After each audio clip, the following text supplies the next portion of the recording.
Hello friends, मैं आपका best study centre में आपका हार्दिक अभिनंदन करता हूं। आप हमारे चैनल को सब्सक्राइब कीजिए, लाइक कीजिए और शेयर कीजिए ज़्यादा से ज़्यादा। हम आज आपको बौद्ध धर्म के बारे में बताएंगे।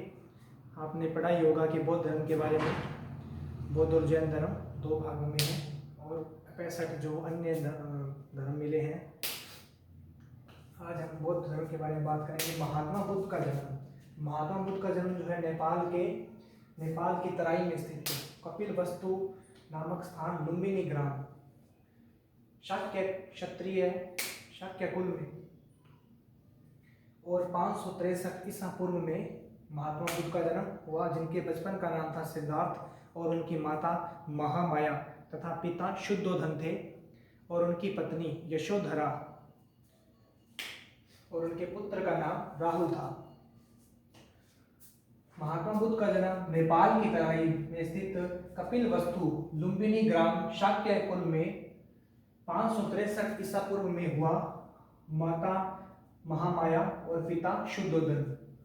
जन्म के 7वें दिन उनकी माता का देहांत हो गया और उनकी जो मौसी थी, यानी कि सिद्धार्थ की जो मासी थी, उनकी मासी ने उनका पालन पोषण किया। उनकी मासी का नाम था गौतमी प्रजापति ने इनका पालन पोषण किया। बचपन का नाम इनका सिद्धार्थ था। विवाह है 16 वर्ष की आयु में पत्नी यशोधरा, और इनकी पत्नी जो यशोधरा है, उनके अन्य नाम भी हमें देखने को मिलते हैं बौद्ध धर्म में, बौद्ध ग्रंथों में, बिंबा, गोप्पा और भद्दकचना। विवाह इनका 16 वर्ष की आयु में हो गया था। पत्नी जो थी यशोधरा और पुत्र इनका विवाह के उपरांत राहुल।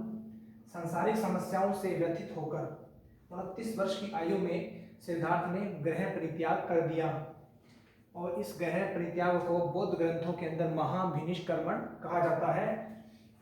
गृह त्याग के उपरांत अनोमा नदी तट पर अपना सिर मुंडवाकर इन्होंने भिक्षुओं का काशाय नामक वस्त्र जो था वो धारण किया। 7 वर्ष ज्ञान की खोज में इधर उधर भटके थे महात्मा बुद्ध, जो कि उन्हें बाद में ज्ञान प्राप्त हुआ। सर्वप्रथम वैशाली के समीप अलार कलाम सन्यासी के आश्रम में आए। बाद में उरुवेला बौद्ध गया के लिए प्रस्थान किया। कौंडिन्य आदि 5 साधक मिले थे। उन्हें 6 वर्ष तपस्या के बाद 35 वर्ष की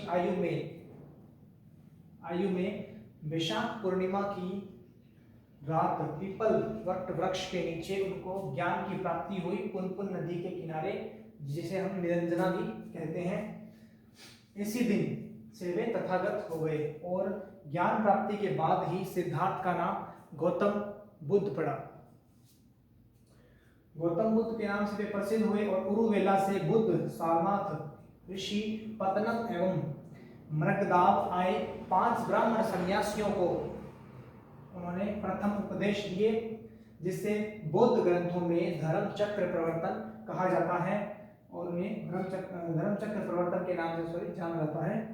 बुद्ध ने सर्वप्रथम तपस एवं कालिक नामक 2 शूद्रों को बौद्ध धर्म का अनुयायी बनाया। कालिक और तपस और कालिक नामक 2 शूद्रों को उन्होंने बौद्ध धर्म का अनुयायी बनाया। सर्वाधिक उपदेश इन्होंने कौशल देश की राजधानी श्रावस्ती में दिए थे। मगध को प्रचार केंद्र उन्होंने बनाया था। अनुयायी के शासक थे वो थे बिंबिसार, प्रसेनजित, उदयन थे। प्रधान शिष्य उपाली व आनंद थे।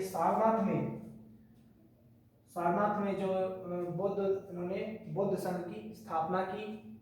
अंतिम पड़ाव हिरण्यवती नदी कुशीनारा में 483 ईसा पूर्व 80 वर्ष की अवस्था में उनकी मृत्यु हो गई और उनकी मृत्यु को बौद्ध ग्रंथों में महापरिनिर्वाण कहा जाता है। शुभच्च को अंतिम उपदेश महात्मा बुद्ध ने दिया। कुशीनारा का परिवारचक कहलाया शुभच्च, और अवशेष जो है इनके 8 भागों में बंटे महात्मा बुद्ध के, जिनको अलग अलग स्थानों में दिया गया है। अब हम आगे उनको आपकी महात्मा बुद्ध जो है बौद्ध ग्रंथों की होगी, महाबौद्ध समिति पढ़ेंगे और काफ़ी कुछ देखने को मिलेगा आपको इसके अंदर। और आप हमारे चैनल को यूँ देखते रहिए, सब्सक्राइब कीजिए, लाइक कीजिए वीडियो को। थैंक यू, धन्यवाद।